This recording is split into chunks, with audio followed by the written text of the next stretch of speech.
Levantai-vos, levantai-vos,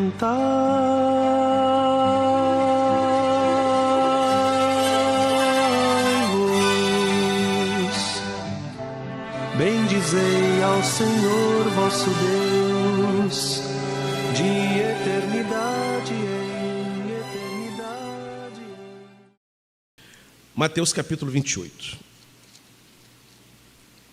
A partir do verso de número 18, que diz assim: E Jesus, aproximando-se, falou-lhes, dizendo: Toda a autoridade me foi dada no céu e na terra. Ide, portanto, fazei discípulos de todas as nações, batizando-os em nome do Pai, do Filho e do Espírito Santo, ensinando-os a guardar todas as coisas que vos tenho ordenado, e eis que estou convosco todos os dias até a consumação dos séculos. Jesus, aproximando-se, falou-lhes, dizendo: Toda a autoridade me foi dada no céu e na terra. Ide, portanto, fazei discípulos de todas as nações, batizando-os em nome do Pai, do Filho e do Espírito Santo, ensinando-os a guardar todas as coisas que vos tenho ordenado, e eis que estou convosco todos os dias até a consumação do século. Deus abençoe a leitura e também a meditação da sua palavra. Momento importante da história da redenção. O Senhor Jesus havia ressuscitado, passado o período de dias após a ressurreição, e estava agora se preparando para ascender, para retornar para a glória, para a casa do Pai, de onde ele vira. Momento de glória, pois a morte de Cristo, embora profetizada nas Escrituras, ela foi alvo das mais variadas reações. Na ceia, na última ceia, há 2 semanas, nós falamos como que os discípulos se comportaram. Jesus, ele recebe como reação a traição de Judas. Ele recebe como reação o medo e a negação de Pedro. Ele recebe como reação o abandono por parte dos demais apóstolos, exceto João, que é o único que fica com ele até o fim, assim como sua mãe e outras mulheres que acompanhavam o ministério do Senhor. E aqui ele dá demonstrações de que tudo o que ele havia dito nos 3 anos do seu ministério era verdade. Conforme a Escritura, ele ressuscitou e estava, portanto, dando as suas últimas palavras antes de se despedir e retornar para a glória, para a casa do Pai. O mundo do século I não era um mundo fácil, era um mundo marcado por opressão. Estamos no contexto da influência política do Império Romano, que concedia vida boa para os seus cidadãos romanos, mas que oprimia as nações vizinhas. Numa época que não havia diplomacia, que não havia ONU, até havia a figura do cônsul, de um representante oficial do reino, da monarquia, do império, mas não havia as noções que hoje tem de direitos individuais, de liberdade, de democracia. As nações invadiam outras nações, enviavam seus exércitos, dominavam as nações, escravizavam os homens fortes para que pudessem trabalhar na produção econômica, fazer a nação vencedora prosperar com um trabalho escravo, um trabalho não remunerado, portanto, tomava as economias, as riquezas daquela nação. Era um mundo difícil, portanto, e Israel estava debaixo desse contexto. Israel estava cativo do Império Romano. Lá tem um representante do Império, um homem chamado Pôncio Pilatos, que ficou famoso na história bíblica por lavar as mãos, no caso do julgamento do Senhor. Ele é um representante de César. Ele é um representante lá do Império Romano, lá da Europa, ali na região da Judéia, para fazer com que os direitos do imperador pudessem ser validos, pudessem ser mantidos, ser válidos. Ou seja, era um mundo difícil, era um mundo de opressão, um mundo de miséria, um mundo de dificuldades. Não era o contexto da Suíça do século XXI, é o contexto do século I, do mundo marcado pela violência, pela guerra, pela imposição da força. Todos os motivos, portanto, para que os discípulos, assim como as mulheres que acompanhavam o ministério do Senhor, estivessem desanimados e desanimadas. Todos os motivos do mundo para que não houvesse nenhuma centelha de alegria e de esperança. A ressurreição, então, antes mesmo do Senhor começar a falar, e na sua fala, consolar os discípulos e estimulá-los na esperança, a própria ressurreição era uma mensagem. A mensagem de que a morte biológica não tinha vencido. Era também uma mensagem de que a morte espiritual, que muitos temiam, que é chamada segunda morte, porque você morre biologicamente e depois você comparece diante do Criador para prestar contas, e aqueles que morrem em Cristo salvos estão, e aqueles que morrem sem Cristo condenados estão. Assim ensina a Escritura, é a segunda morte. E mesmo antes do Cristo se manifestar, havia a ideia do banimento, do silêncio após a morte, do lugar de tristeza, de esquecimento, de escuridão, de completo silêncio, de completo abandono e anonimato. E a ressurreição, portanto, voltar a viver, era uma mensagem de esperança de que a morte, a segunda morte, também pode ser vencida.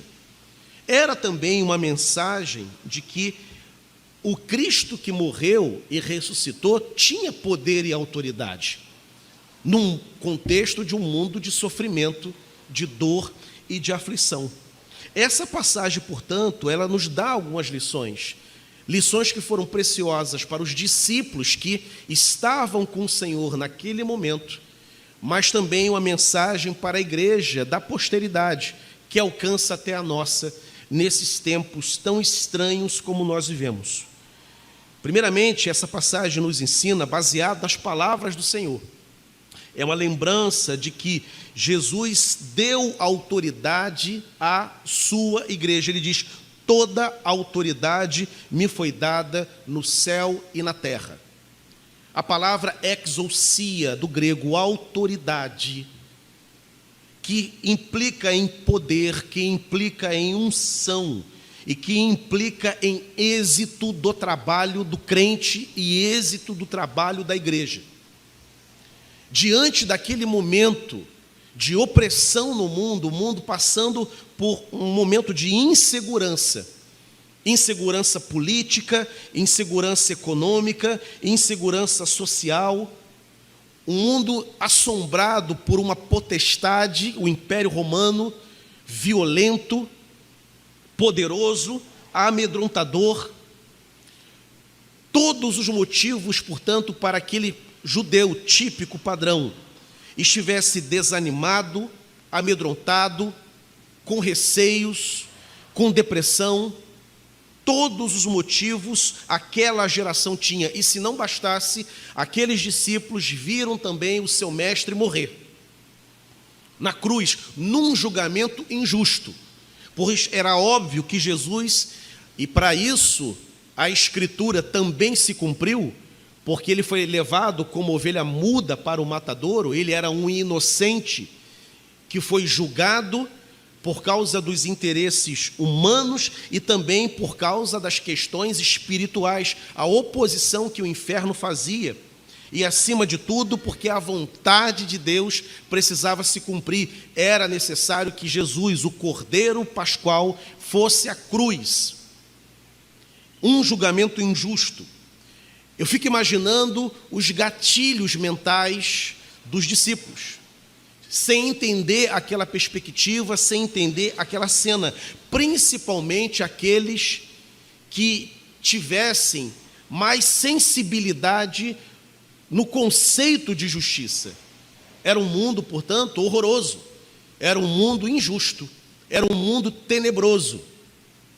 Mas Jesus diz: olha, lembre-se de uma coisa, eu quero deixar claro antes de eu partir, vocês não terão mais a minha presença física por um bom tempo.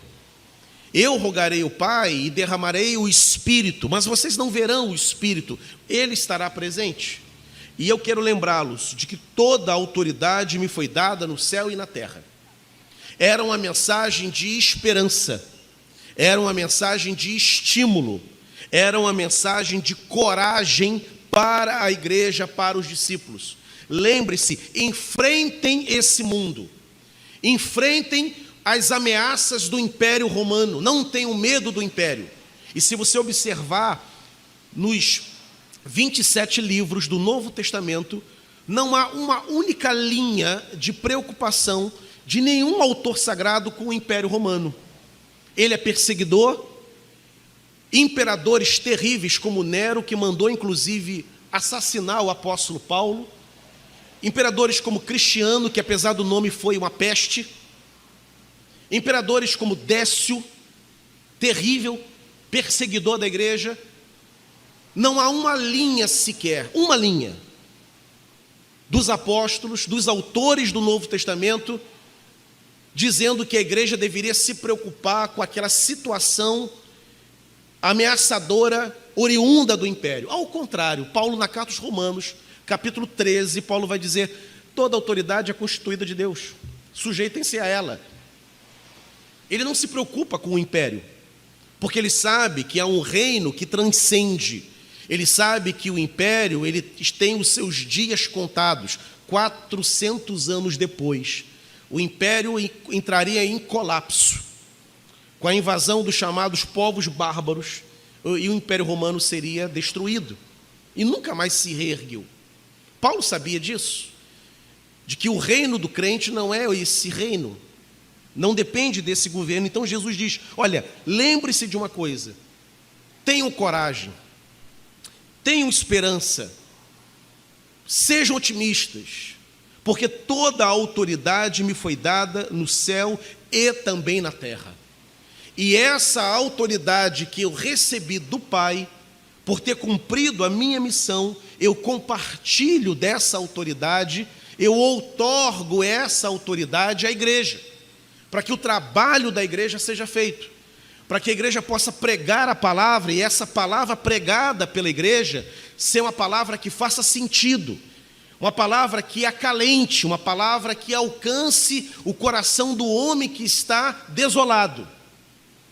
Eu dou autoridade a vocês para que vocês possam orar, e a oração da igreja será ouvida pelo Pai. Eu dou autoridade para que vocês tenham poder, êxito sobre as oposições espirituais. E não há demônio, não há diabo que possa impedir o trabalho da igreja, tanto a igreja reunida, como também da igreja, aqueles que fazem parte dela. Nós somos um povo que somos mais do que vencedores. E quando a Bíblia diz que somos mais do que vencedores, isso não é um conforto mental. Paulo diz isso na carta aos Romanos, porque Paulo está ancorado na teologia do Senhor. A autoridade de Cristo foi dada pelo Deus Pai, e foi compartilhada com a igreja. Toda a autoridade me foi dada no céu e na terra, não cabe desespero, portanto, a vocês. É o que o Senhor está dizendo. Eu estarei voltando para o Pai. Vocês não terão a minha presença física, gozarão da presença espiritual, mas eu não estarei dormindo com vocês, almoçando com vocês fisicamente. Mas lembre-se, essa autoridade que eu recebi do Pai, eu dou a vocês. Compartilhem dessa mensagem, estimulem as pessoas, orem, ministrem ao coração, consolem os aflitos, orem pelos enfermos, expulsem os demônios, trabalhem para o reino, porque todo o poder, toda a unção e todo o êxito foi concedido, porque a autoridade que eu recebi agora pertence a vocês. No século I, uma palavra de estímulo, uma palavra de coragem, uma palavra de esperança do Senhor num momento tão difícil que os discípulos estavam vivendo naquele momento. Não cabia para os discípulos a menor possibilidade de, no coração, na alma deles, eles permitirem que o desânimo, que o terror, que o pavor, que a insegurança tomassem conta. Nós estamos, irmãos, sobre uma rocha sólida que é o Senhor Jesus. Ele é aquele que assegura a nossa vida. Ele é firme, Ele é poderoso. E Ele é o guarda do seu povo. Ele é descrito como cordeiro, como ovelha muda, uma figura doce e mansa, mas a Bíblia também o chama de leão da tribo de Judá. Ele é aquele que afugenta os lobos que tentam dispersar o seu rebanho. Ele é descrito como a raiz de Davi. Ele é descrito como o Senhor dos exércitos, aquele que vai à frente e aquele que Satanás não consegue suportar a presença. Esse é o Senhor que nós servimos. A igreja tem, portanto, e como eu falo igreja, tanto a igreja institucional, ela tem uma mensagem para o bairro, uma mensagem para a cidade, para a região. Quando a igreja abre, por exemplo, as portas no momento de pandemia, ela dá um sinal, porque ela tem essa mensagem da esperança. Ainda há pouco, uma pessoa entrou em contato aqui no grupo de transmissão da igreja, lá no YouTube. Eu estou sem um aprisco, preciso de um lugar. O pastor Davis já cuidou lá, já respondeu. Há muita gente nesse momento precisando. A gente com depressão, a gente preocupada, a gente que não consegue sair de casa. E a igreja é o instrumento de Deus para estabilizar o coração daquele que está desesperado, sem cairmos na irresponsabilidade, sem negarmos a gravidade do momento, porque Jesus nunca negou. Os tempos eram difíceis, e ele reconheceu os tempos, e ele alertou os discípulos da gravidade, do momento difícil que eles enfrentariam. Mas ele disse: tem de bom ânimo, eu venci o mundo. A palavra, irmãos, que estabiliza a vida do homem é a palavra de Deus, é a palavra do Evangelho. E quem é portadora dessa mensagem é a igreja. E quando eu falo igreja, nós reunidos e cada um de nós, pregando essa palavra, orando por quem precisa, intercedendo por aqueles que sofrem. A vacina, ela imuniza contra o coronavírus, mas ela não imuniza o coração. Ela não faz nada pela alma desse ser humano. Ela faz pelo físico. Agora, a palavra de Deus, ela tranquiliza o coração. Ela leva o pecador aos pés de Cristo. Ela abre os olhos espirituais. Ela reconcilia o pecador com o Senhor. E ela escreve o nome desse pecador no livro da vida. A igreja não pode se calar, a igreja não pode se amedrontar, a igreja não pode recuar, a igreja não pode se acovardar. Temos parentes desesperados, cabe a nós a palavra da esperança. Temos colegas de trabalho que estão aflitos, nervosos, cabe a nós a palavra que estabiliza, que tranquiliza, que pacifica o coração. Seria uma vergonha para nós que nós ficássemos desesperados e o incrédulo estivesse mais cheio de fé e segurança no momento desse. No momento, irmãos, de um acidente, aquele que é o mais equilibrado, ele é a pessoa adequada, ideal para poder entrar em contato com a autoridade médica, com a ambulância e poder socorrer aquele que se acidentou. Alguém que grita, que desespera, que fica apavorado, não ajuda em nada. Eu lembro de um caso quando eu era pastor, ainda nos tempos da Igreja Congregacional de Andorinhas, eu pregando no último banco, literalmente encostado na parede da igreja, um querido irmão começa a passar mal, começa a infartar do coração, no contexto da escola dominical, do culto matutino. E aí, quando me acionam, eu vou na direção dele. Eu lembro de uma irmã que muito bondosamente começou a gritar. Eu pedi, irmão, por favor, levem ela daqui, não vai adiantar. Tem que tranquilizar, está deixando ele mais nervoso, está deixando ele mais apavorado. Vamos baixar a bola, vamos acalmar. Quem tem um celular aqui? Pronto, vamos ligar, pronto. Chamamos o policial, daqui a pouco a ambulância chegou, levou o Carlinhos, pronto, foi para o hospital, cuidou, tratou, voltou. Dias depois, pronto. O desespero, o choro, o pavor, não adiantou nada, só deixou ele nervoso. E deixou a mulher dele mais nervosa ainda.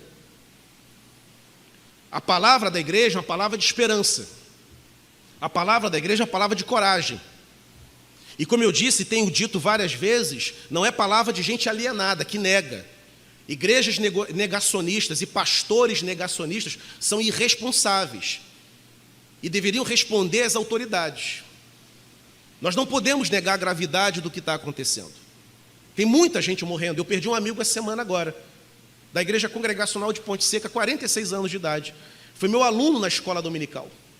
Eu perdi. Está acontecendo. Mas e aí? Vamos abrir sepulcros e nos depositar neles? E aí quem prega? Quem consola? Quem conforta a Noemi, a mãe do Sandro? Quem conforta o Marcelo, irmão do Sandro? Se a igreja toda ficar apavorada, se a igreja de Ponte Seca toda ficar apavorada. Toda autoridade me foi dada no céu e na terra. E como eu disse, Jesus não diz isso no tempo de paz. Ele não emite essa palavra nos tempos prósperos. Ele não emite essa palavra na Suécia, na Escandinávia, organizada, econômica e pacífica. Ele fala que toda autoridade me foi dada no céu e na terra, num contexto de conflito, de agressão, de injustiça. Ele foi alvo da injustiça, ele foi alvo da desumanidade, ele foi alvo da maldade. Entretanto, ele diz, toda a autoridade, a despeito do que vemos, a despeito desse contexto terrível, eu quero lembrá-los, eu quero ensiná-los, eu quero instruí-los, que toda a autoridade me foi dada no céu e na terra, e por causa dessa autoridade do Pai me concedida, eu estou aqui ressurreto. Fui à sepultura, fiquei 3 dias, mas voltei, estou aqui. E essa autoridade que é minha, agora eu compartilho com vocês. Façam, portanto, a minha obra.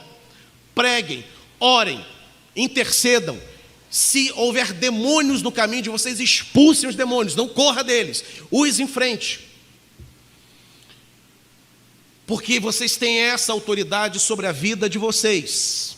E vocês se depararão com pessoas que precisarão enxergar essa autoridade. Meus irmãos, não percamos a oportunidade de demonstrar que há autoridade sobre nós. Diante de uma notícia ruim, o crente reage com segurança. Diante de um acontecimento inesperado, o crente reage inabalável, busca forças no Senhor. Essa força não vem de nós, ela não está em nós, por nós, mas ela vem do Senhor.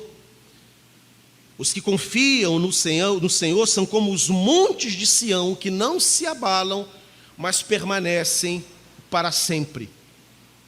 Toda autoridade me foi dada no céu e na terra. E aí, Jesus ele desdobra essa informação que ele dá aos discípulos. Ele vai dizer, ide, portanto. É um pensamento conclusivo. Toda autoridade me foi dada. E daí? Já que toda autoridade me foi dada, é como ele dissesse, estão parados por quê? Estão desanimados por quê? Estão assombrados por quê? Saiam, ide por todas as nações, façam discípulos, os batizem em nome do Pai, do Filho e do Espírito, preguem, ensinem em todos os lugares. Há uma mensagem que tem que ser pregada em todos os lugares, porque o Cristo nos deu essa autoridade. Uma segunda lição que nós aprendemos com essa passagem é que essa mensagem, ela é uma mensagem universal, é para todas as nações, é para o nosso bairro, para a nossa cidade, para a nossa família, é para o nosso ambiente de trabalho, mas é para todos os lugares do mundo, onde a palavra da igreja, onde a voz da igreja pode ser ouvida, ali essa palavra tem que ser anunciada, essa mensagem precisa chegar. É para todas as nações, para todos os povos, todos os lugares, para todas as culturas, para todos os aflitos. Essa é uma mensagem, é a única mensagem que consola. E ela não consola apenas os povos ocidentais cristianizados. Ela é a palavra também para aquele budista que está lá do outro lado do mundo. Essa palavra é aquele que alcança aquele chinês que vive num estado onde a pregação do evangelho é proibida. Essa palavra é para ele. É para todos os povos, todos os homens, em todos os lugares. O mundo passaria por tempos difíceis. O Império Romano iria assolar o mundo, e não apenas assolar a Palestina, assolar Israel. Mas Jesus diz, olha, em qualquer lugar do mundo, não só aqui, mas aonde for pregado esse evangelho, aquele que prega terá êxito, terá autoridade, porque eu derramei a autoridade que eu recebi do Pai. Em todos os lugares a igreja terá êxito. Você conhece alguém aflito? Alguém que está preocupado nesse momento? A tua palavra pode fazer uma imensa diferença na vida dele. Você tem essa autoridade. E você não precisa chamar ninguém para isso. Você pode sozinho, com o Senhor, ser esse instrumento para qualquer pessoa, em qualquer lugar, independente do grau de cultura que ela tenha. Você tem toda a condição de ser instrumento de consolo e de conforto ao Senhor, para aquele, no Senhor. Uma terceira lição que essa passagem nos ensina também. Jesus disse, olha, ide, portanto, significa que a igreja vai em todas as direções. A igreja é quem prega, é a igreja quem batiza, é a igreja quem discipula, é a igreja quem ensina. Ele diz, ide, portanto, façam discípulos, batizem e ensinem a guardar todas as coisas conforme eu tenho ordenado. O que significa é que diante de um cenário como esse, de desolação, de assombro que o mundo está enfrentando, a igreja vai, a igreja se movimenta, a igreja enfrenta, a igreja vai na direção, a igreja não se recolhe, a igreja não se esconde, a igreja ela enfrenta. Essa pandemia tem que ser enfrentada pela igreja do Senhor. E nós enfrentamos essa pandemia como? Nós enfrentamos com a palavra, nós enfrentamos com oração, nós enfrentamos também com vacina, nós enfrentamos também com distanciamento social, com regras sanitárias. Mas nós também enfrentamos com as armas espirituais que só a igreja tem. A OMS não tem essas armas. Ela tem os instrumentos de contenção da pandemia, mas ela não tem a arma da oração. Ela não tem o escudo da fé.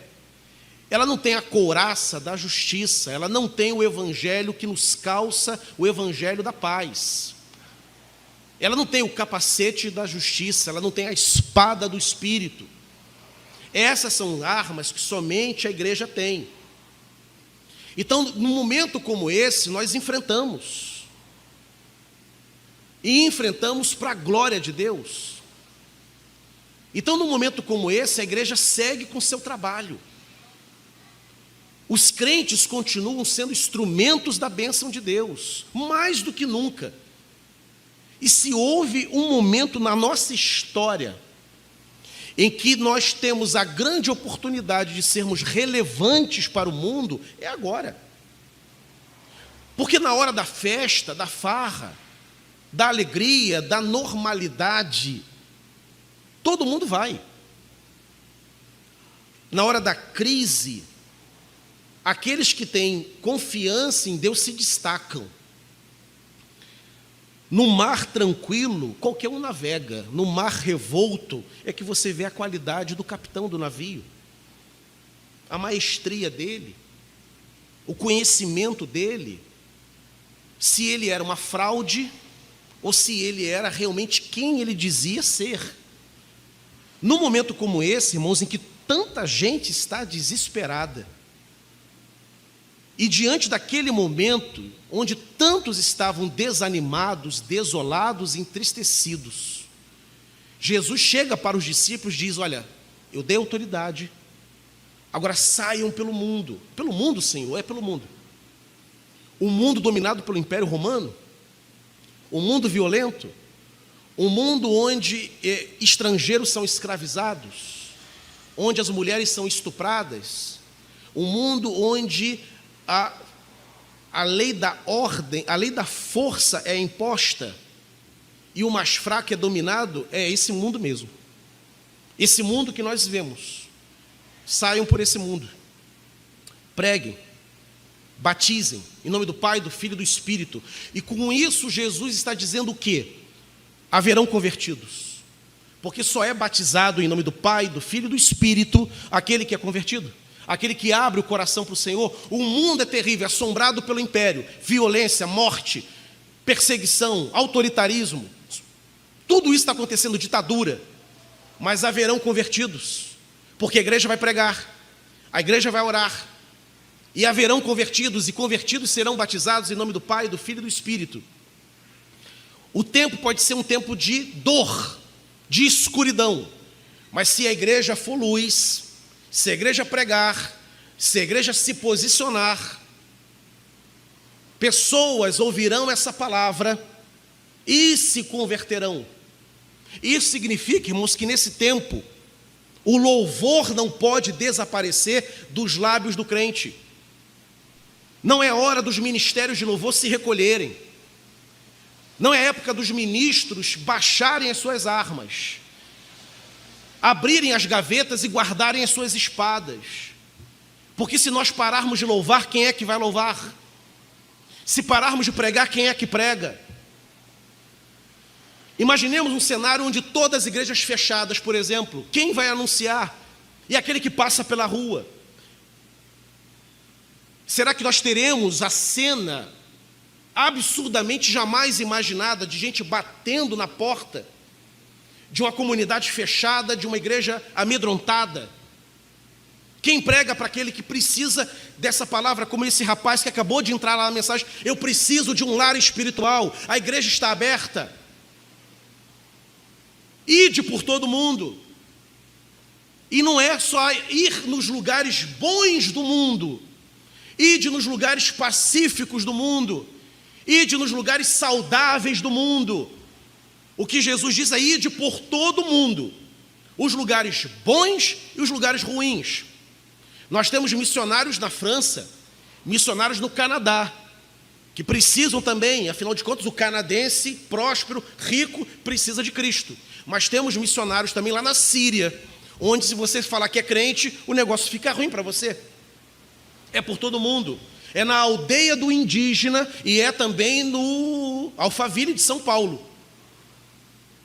É no centro de Nova York, na Quinta Avenida, e é também debaixo dos viadutos das grandes capitais. É por todo mundo. Aí a pergunta: se nós nos recolhermos, se somarmos aqueles que estão desesperados, e se ficarmos, ao invés de compartilhar esperança, amor, estabilidade, tranquilidade, engrossarmos a fileira dos desesperados, Quem pregará? Quem orará? Quem acolherá o aflito? Quem vai socorrer o necessitado? A igreja foi chamada para esses momentos. Eu acho muito bonito que em toda família tem aquela pessoa que tem assim as costas largas. Todo problema que acontece com o primo, com o sobrinho, com o tio, bate naquela porta. E bate naquela porta por quê? Porque ali tem a pessoa sóbria. A pessoa que, calma, vamos conversar, vamos resolver, vamos pensar numa alternativa, vamos pensar num caminho. A igreja é como essa pessoa. O mundo está um caos, caindo aos pedaços, gente desesperada. E reconhecemos o problema, sentimos as dores, mas nós somos aqueles que dizem: o caminho é por aqui. Há uma saída, há uma luz no final do túnel. E essa saída e esse caminho chama-se Jesus Cristo de Nazaré.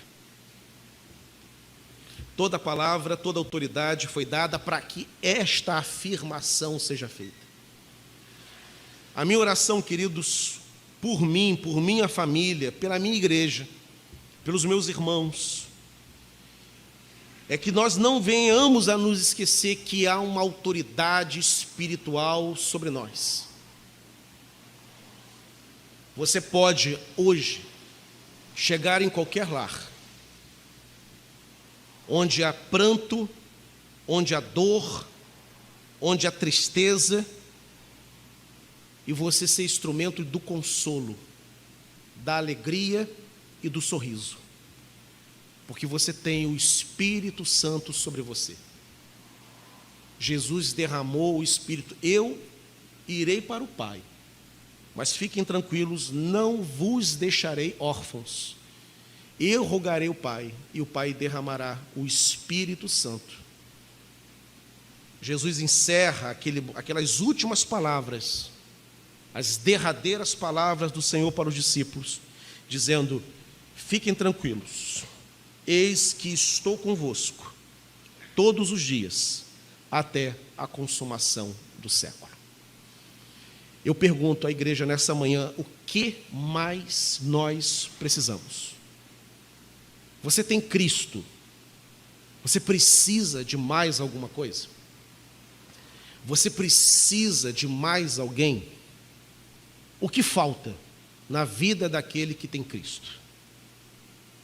Enfrentem o mundo, enfrentem a pandemia, tomando os cuidados, mas com fé no Senhor. Louvado seja o nome do Senhor nessa manhã. Bendito seja o nome da tua glória.